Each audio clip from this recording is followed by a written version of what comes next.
There seemed to be no rhyme or reason, no order. It wasn't alphabetized or anything like that. You just had to know where things were. So the two people who ran it down there realized I was a failure as a stock boy, but I was there, so they said, okay, you can sweep the floor. And I love that job. So then I had a big push broom and sawdust, and I could throw the sawdust on the floor and push the broom and walk up and down, keeping the floors clean and thinking, which I enjoyed doing very much. And it came to the end, and Christmas was past, and it was time for me to leave. So this couple sat me down and said goodbye and so on, and asked me what I was going to do. I was, I think, 14. And I said, oh, I'm going to study mathematics. I think I want to go to MIT. Well, they laughed very, very hard. And I'm sure they were thinking, this kid who doesn't even know where the dried sheep manure is going to go to MIT and study mathematics. Well, I did. I never got back to them and said, see, I did that. But but I did. And I went to MIT and did study mathematics and realized that one could be a mathematician. But I really had an epiphany when I learned Stokes' theorem. Now, I guess you're all mathematicians, so you probably know Stokes' theorem. You integrate one thing over a boundary, and you take its differential, and that's the same as integrating that over the interior of something. And that, it's a great generalization of the fundamental theorem of calculus, and it works at all dimensions. And I thought it was the most beautiful thing, that theorem. And it really made me appreciate mathematics. It made me want to go into this field of differential geometry, which I had sort of gradually learned existed.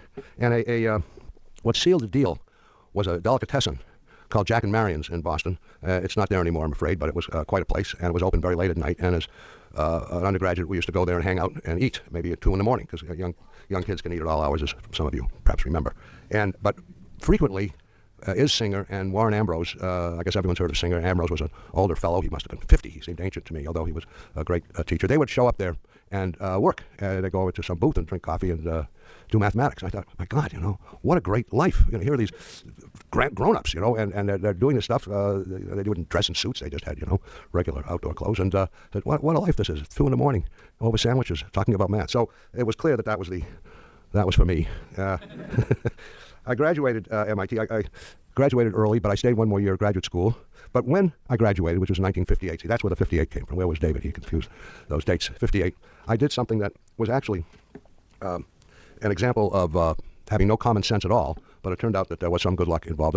In those days, motor scooters had just been becoming popular, Vespas, and they were Italian. It was either a Vespa or a Lambretta. Those were the two choices you had. And we decided, I and a friend from Columbia, South America, an MIT friend, who was not a mathematician, we decided to ride our motor scooters. We get motor scooters. We didn't have them. We didn't even know how to ride motor scooters, but we felt it couldn't be that difficult. We're going to ride them from Boston to Buenos Aires. Yeah, well, Boston, they both began with B, Boston to Buenos Aires. And we got the motor scooters, and a third guy joined the gang. And we did get halfway. We got to Bogota, and that took 7 weeks. And I at least almost died. I came extremely close to death. I think I never told my mother that. If my mother had the slightest idea of how dangerous that trip was, she wouldn't let me go, but for some reason she did. And so I got there. Now, one of the themes of this talk is how important partners are and people that you work with. And so this fellow, this Colombian boy, and his friend subsequently became my first partners in a business venture, which I'll get to in a minute. But so it was lucky on that account, but it showed little signs of common sense. Anyway, I spent 1 year at MIT as a graduate student. They thought I'd been at MIT long enough that I should go to Berkeley and meet Chern, the great geometer of the day, and get a proper education in differential geometry, since that's what I seem to like. So I went there, and I got a nice fellowship. I went to Berkeley. The only thing is that Chern did not go to Berkeley. Chern was coming to Berkeley that year. That's why they said I should go there too. But Chern, perhaps knowing I was coming, decided to go somewhere else for that year. I guess he was on sabbatical or something. So I didn't see Chern. But I worked with Costin. Someone told me Bert Costin was here. Is he here? No, he's not here. I think maybe you didn't really see him.